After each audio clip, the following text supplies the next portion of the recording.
Hi, this is a Raspberry Pi computer, and I believe one of the reasons for its development was to promote computer skills and science education in the classroom. It's a computer all on one small board.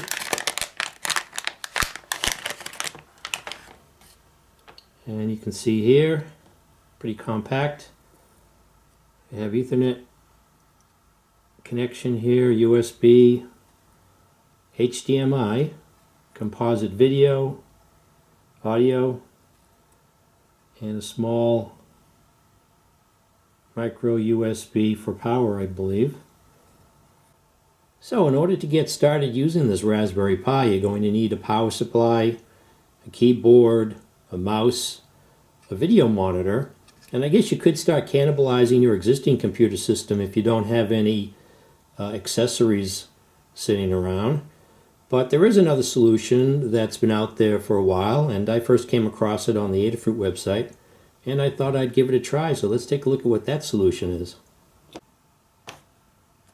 And here it is. It's the Motorola Atrix 4G Laptop Dock. The 4G phone that used this has been discontinued.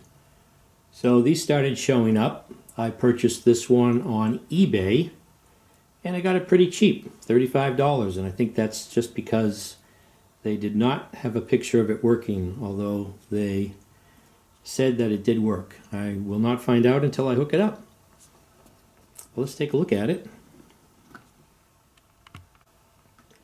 You can see here how the phone plugged into a compartment that popped out on the back of this laptop dock.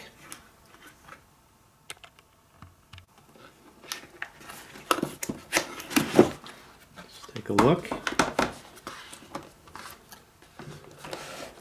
There it is.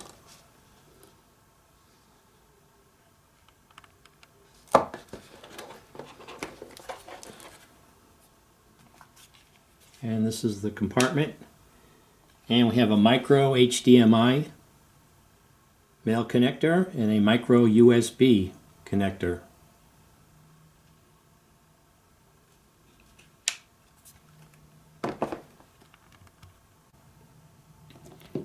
Comes with its own power supply, and on the back here, this is where the power hooks up, and we have an additional 2 USB connectors. Let's open it. There you go. It's a nice keyboard, touchpad. So the solution I'm going to attempt is the one demonstrated at the Adafruit channel, and that involves cutting and splicing a couple of USB cables together and then just using an adapter with an HDMI cable so we don't have to make any cuts and splicing on the HDMI side. So let's get started. So some of these cables I found on Amazon, like the HDMI cable here. Now with the HDMI solution, we need HDMI regular connector sizes, and then I have an adapter that's the regular size to the micro male, and I'm waiting on an adapter from China. That's the only place I could find it that goes from female to female. So there'll be no splicing of cables on the HDMI side. And I found, again with the USB cables, some on Amazon, and I bought a couple on eBay. These here are a little bit shorter, and I think I might go, let's see, these are micro male and micro female. So let's take a closer look at how we're going to be able to connect this Raspberry Pi to the laptop dock. Here is a micro USB connection, female, and this is for power. And here we have the regular size USB connector. Well, we have one USB male connector on the laptop dock. So we have to take a cable, splice it, and then have one set of wires going to here. The data wires will go to here from the USB port. And then the power wires will go here. So we'll have a regular size male on this end, and then we have another cable that will go here, and we'll have a micro USB male to plug in for power. So on second look, this is what's going to limit the distance I can have the Raspberry Pi from the laptop dock, because this is the cable that has the female micro USB connector on it. So I'll splice it at this end here to get as much of the length of this cable as possible. And this is what we're going to hook up. We have the red is the plus 5 volts and the black is the ground. That's where we'll splice in a separate cable to go to the micro USB female for power. And then we have white and green that we splice into this end also to go for the USB and keyboard connection here. Yeah, I would have liked to have a longer, they're just hard to find, they're hard to come across. So I bought 2 of these cables. Hopefully I won't make a mistake, and I'll cringe a little bit as I cut the end off here. Make sure I'm cutting the right portion off. Let's set this board aside for now.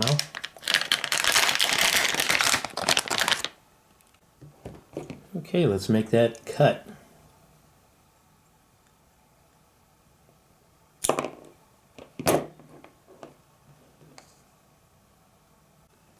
So I want to carefully remove the outside covering here without cutting into those center wires. Don't want to make a mistake and end up getting shorter and shorter cable here. So I'll gingerly score this.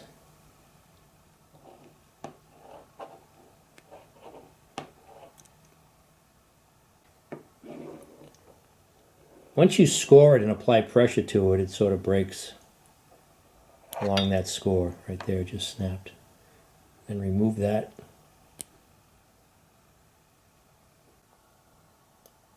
So you can see here we have 4 color-coded wires. We have the red plus 5 volts, black is ground, and we have green, which is data plus, and white, which is data minus.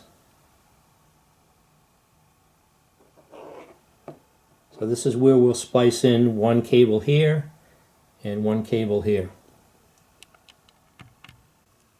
This second cable for the data for the mouse and the keyboard, it really only can be as long as this.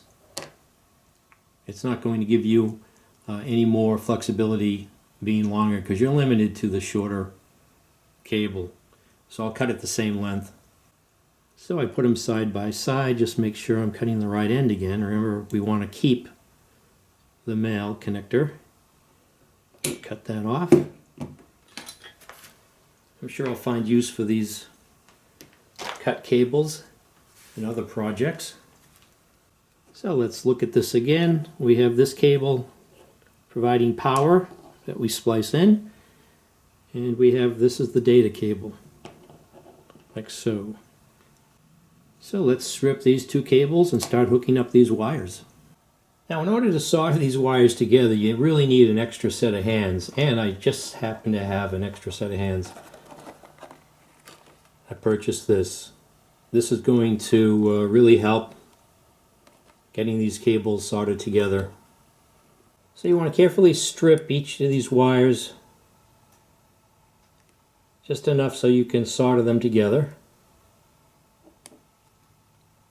and then twist them, and then we'll solder them. So this is where a tool like this comes in handy, because you'll be holding the soldering iron and the solder, and you need this to hold the cable. So we'll tin these first.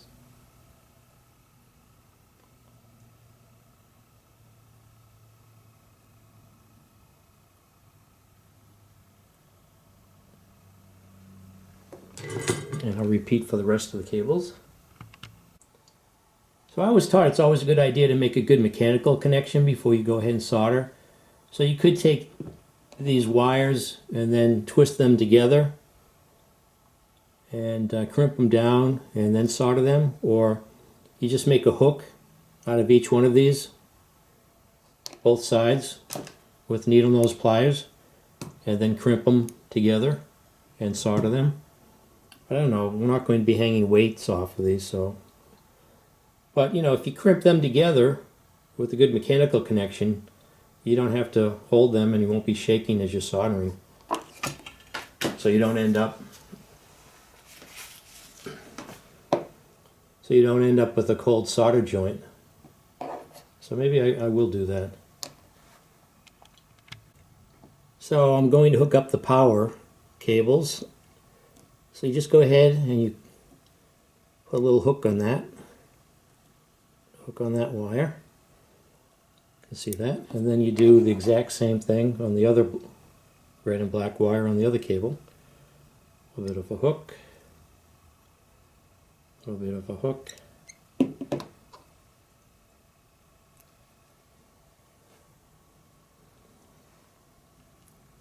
Then you just hook them together. And crimp. Probably can just use my fingers. Might be easier. Oh yeah.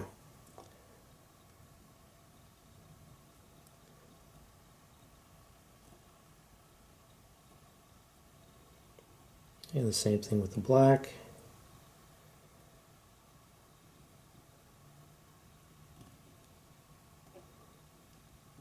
Oh, you know what I forgot, right? The heat shrink. Good thing I didn't solder. Because we have two cables splicing into one, we need a diameter of heat shrink tubing that's going to accommodate these two cables together. So this looks thick enough here. And we just want enough to, well, I guess I could use this whole thing. Hopefully this other end is going to shrink down enough to grab onto this. Okay, so I'll slide this outer heat shrink down this cable as far down away from the heat as possible. So back to where we were before I discovered I didn't have the heat shrink in place. With these two I stuck with the theme of red and black on the inner two wires there, but you can see the benefit of the mechanical connection.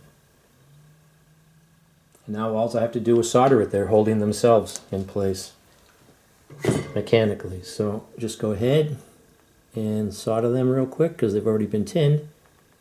This will be real quick.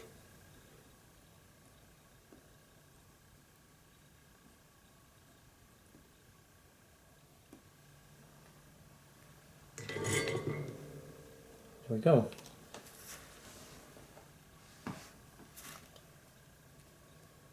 Slide the heat shrink in place. You could just use the tip of the soldering iron, but I've got a heat gun here. Just center the heat shrink there at the joint. Heat this up.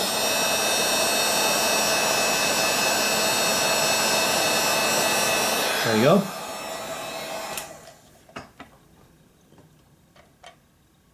And just repeat.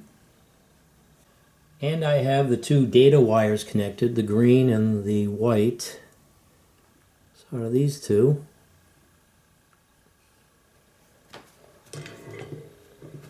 Slide the heat shrink over.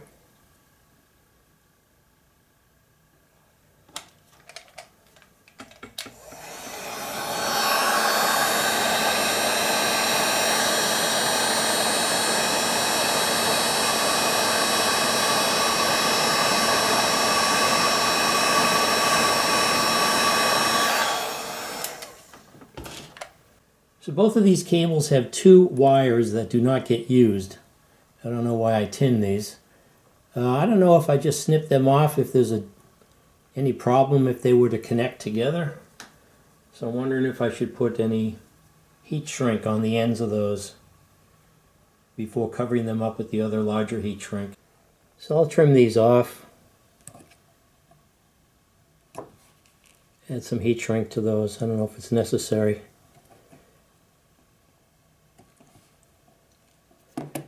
So I've got the two cables spliced into the one cable here. I'll just slide up this larger heat shrink to cover up all this splicing here. See where the center is of this mess. That's about even. And I'll shrink that.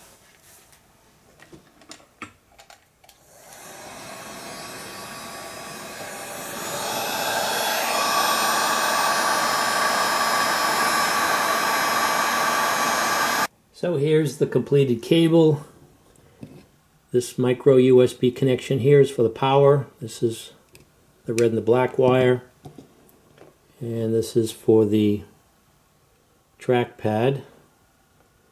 Make sure I get this oriented correctly to the regular size USB, like so.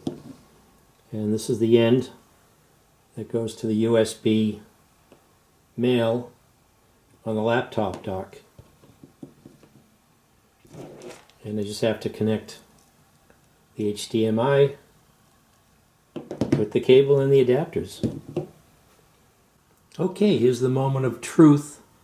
I took the Raspberry Pi from the kit and it just snaps in to this case. No hardware needed. That was pretty easy. I attached this cable so I have access to a breadboard. But I have the HDMI female to female adapter that I needed to complete the setup for these new cables here. So I've got the cable I've made up, I've got my adapter, HDMI, and my HDMI, the other adapter, regular to micro. So let's hook this up and see if it works. So I've got the compartment here. One quick note, I think they've made it even easier to download or to get the software on the Raspberry Pi. They've got a new out-of-box, NOOBS is the acronym, for a Linux distribution that you just download and you copy to your flash or your SD card. You just copy it over. You don't have to, move an image of a Linux distribution over to an SD card, which was a little bit more complicated. I guess this NOOBS software distribution gives you the option, once it's in, you just copy the files over to the flash drive, and when you start up the Raspberry Pi, you'll have the options of choosing what distribution you want to start with, and then if you want to change down the line, you can. It makes it easier to change. So I'm going to give that a try and see how that works. I've already installed the software on the SD card. So I plugged in the laptop dock power supply, and I have a red light here. Hopefully that's a good sign. Red light on the Raspberry Pi. So I'm hoping this laptop dock works. So let's get this opened. Oh, something's happening. Oh, look at that. Raspberry Pi symbol. What's going on now? That looks like the new software feature for this download. Gives you all these options. So there we go, putting the Motorola Atrix Laptop dock to use with the Raspberry Pi platform. Nice learning platform here. I've got an LCD display, a keyboard, got this trackball, a trackpad here, and I can still plug in a mouse on the Raspberry Pi, but I wonder if I can use the two USB ports that are on the back of the laptop dock. So, oh, and the power supply, of course. I have a power supply built in, one of the features you get when you pair it up with the laptop dock. So this worked out good. Now I can start experimenting with the Raspberry Pi. look forward to it. So thanks for watching. Please subscribe and or comment, and see you next video. I think the next video will be loading one of the distributions of Linux here for the Raspberry Pi.